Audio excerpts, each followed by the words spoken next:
And I'm so happy to be a part of this because it's been 10 years since I deployed, and I really feel like it's taken me that long to find a voice about what I chose to not think about and feel about. So the writing is really important to me, and have a magazine just dedicated to veterans is amazing. So thank you so much for this platform. So I'd like to read two pieces. The first one is in the magazine on page 16. And it's about my friend who didn't make it home.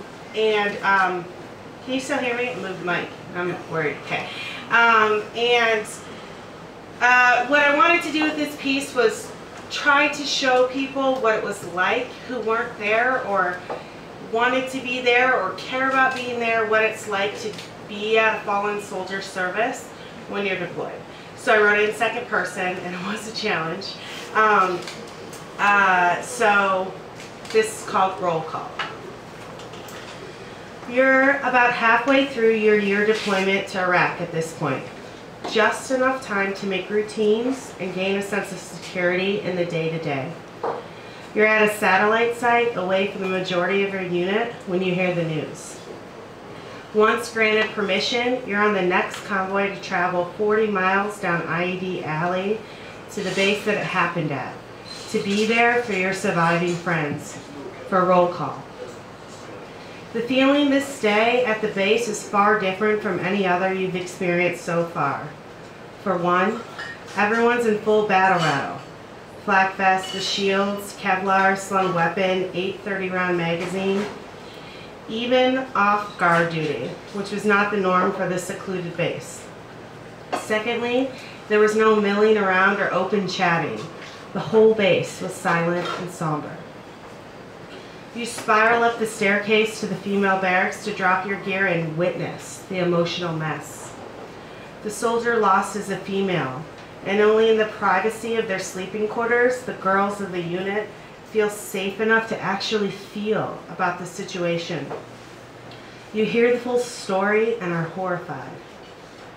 You hear how she was pulling duty 12 hours a day out in the cities, how she was shot at so often it stopped fazing her.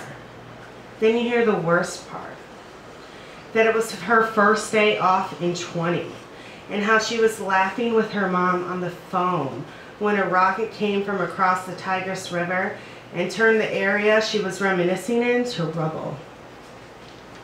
You hear the wounded wails of the girls who rushed to her rescue in the rubble, and how their valorous attempt still could not save her life. You sit in grief with them, and you cry with them, and you imagine with them what suddenly could be your last moments here. And you think about the utter devastation of your mom after hearing your destruction from across the world. You take cues from the rest and respectfully keep your distance from her cot, from her bags, from her movies, from her plush blanket, from her taped up pictures of her family, and head down the marble staircase to consider lunch and be ready for roll call. You have to take an unfamiliar path to avoid the rubble of the rockets that had hit the base the day before. The chow hall is eerily quiet. You eat as fast as possible and go outside to wait for formation. You don't know what to expect, having only seen this sort of formation in the movies. All you know for sure is that this roll call happens anytime soldiers are lost in the unit, and it's to acknowledge the fallen soldiers' contribution to their country. It's not a mandatory formation. Soldiers line up either in formation if they think they can hold it together long enough, or hang back in the background. You stand at the back of formation, but can still see that in the front of the formation are her boots, her weapon, dog tags, and helmet. The first sergeant calls out, "Roll call!" And the formation is called to attention, and everyone around snaps and stands as still as possible in the close to 100-degree stifling heat. Every soldier in formation's name is called out one by one, and a response of, "Here, Sergeant Major," is quietly called back in return. Then the Sergeant Major calls out her name. The whole place is silent. Even the generators seem to respect the quiet and drone softer. He calls her name a second time. Again, no response. He calls her name, her full name, and her rank a third and final time. The first sergeant steps forward and responds with her full name, her rank, and that she was killed in action the day before in support of Operation Iraqi Freedom. There's a quiet, sniffling pause from the group, and after a long moment, the sergeant major responded to the accountability in the affirmative, and the group is put at ease. You won't remember the words the sergeant major uses to characterize her, and her value, and her contributions, and her sacrifice. You'll vaguely remember his urging to never forget this member of your Army family, and how you'll need to pull it together with the rest of your brothers and sisters in arms to grieve and to continue to move forward. You wonder if he's thinking about her mother too. When the deployment is over and you finally return home, you attend one final roll call formation. Everyone attends this formation, to include the family of those who did not come back from war. This is another accountability formation that calls out the names of all the soldiers that didn't return home. And your unit is lucky to still have only one name called on this day. At this accountability formation, you notice her parents and siblings are there. Her family's grief is the only sound you hear during the calling of her name. Her sister's gasping, her father's silent shoulder shaking, her brother quietly screaming inside his hands that are covering his face, and her mother's strangled sobs. Well-meaning yet insufficient words are said about her bravery, about her kindness, and about her sacrifice in support of our country. While standing in formation, you think about how different this formation feels compared to the one about 6 months prior. When you're out there and horror happens, there's no relief because you're still there. And really, there's no time to even pause and feel because you still have to be aware and present every moment to continue trying to survive.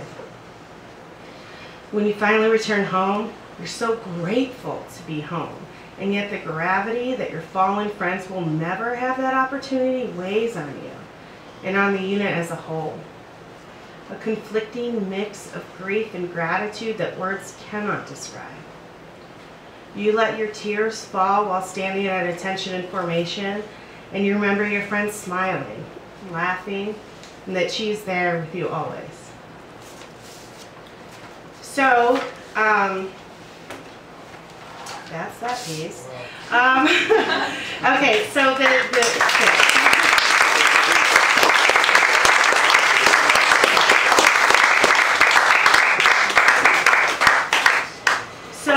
I wrote this other piece. It's called Exit Stage Left, and I wrote it, it's kind of me looking back on my time in the Army, like 10 years past. It's like watching a movie, a reel spinning a clip from my life. I can almost place where I've seen that actress before. I lean forward in the overstuffed red faux velvet chair, and if I squint hard enough, I can almost see myself in the screen. The actress sits on a frayed cot and opens her army green sea bag and begins to pull out her gear. First come the armor plates. She'll put into the chest and back pockets of her flak vest to protect her. They'll be replaced 9 months into the deployment when it's proven that they crumble upon first impact. She yanks out the black sleeping bag she'll use as a comforter for the next 364 days without washing. Clanging on the cement slab floor are 7 of the 8 magazines she will affix to her flak vest and schlep with her everywhere, to the chow hall, to the tactical operations center, to the shower, and even to her friend's fallen soldier service. She unpacks extra boots, desert camos that will be washed exclusively with rust water, and books to help pass even the boringest of times. She unwraps her new journal that will soon be filled with lines of doubt, and loneliness, and despair, and even a little hope. She tapes photos to the wall of the life she had before. The people who will continue living while time stands still for her out in this desert. Closest to where her head will lay, each of the sweltering and explosion-filled sleepless nights, she tapes up a picture of her and her love. They were happy that day. Happy in an uncomplicated, naive, and unhardened way. Her love will tape the same picture up 2 weeks later by his cot 80 miles south in Baghdad. As she considers how she'll never be that person again, she unpacks the darkest, heaviest part of her baggage. The knowing that the mid-20s carefree girl who boarded the plane to take her to the other side of the world will never return. She will never again be that girl who never went to war. She will never again be a girl whose friends didn't die from mortars. She'll become someone who doesn't jump and close her eyes at the loud booms of rockets or pitter-patter of machine gun fire. She will instead crouch a little and become absolutely awake in those moments. She'll know what it actually feels like to fear for your life, and she will become a woman who's come so close to the edge that she could smell this rank metallic sweat of her own mortality. The seat cracks as I lean back, slightly squirming, knees bouncing, trying to push some distance between myself and the screen. Only once in a while do the flashes seem too real. I stand up on my still too strong legs, and my breath hitches in my now scarred throat, and I walk away from that movie. Slower now, and more cautious, lucky for just a sore back that can still bear my weight. And when I look back at that actress who looks so much like me, I see how with her, I am now a little less, but also much more. Thank you.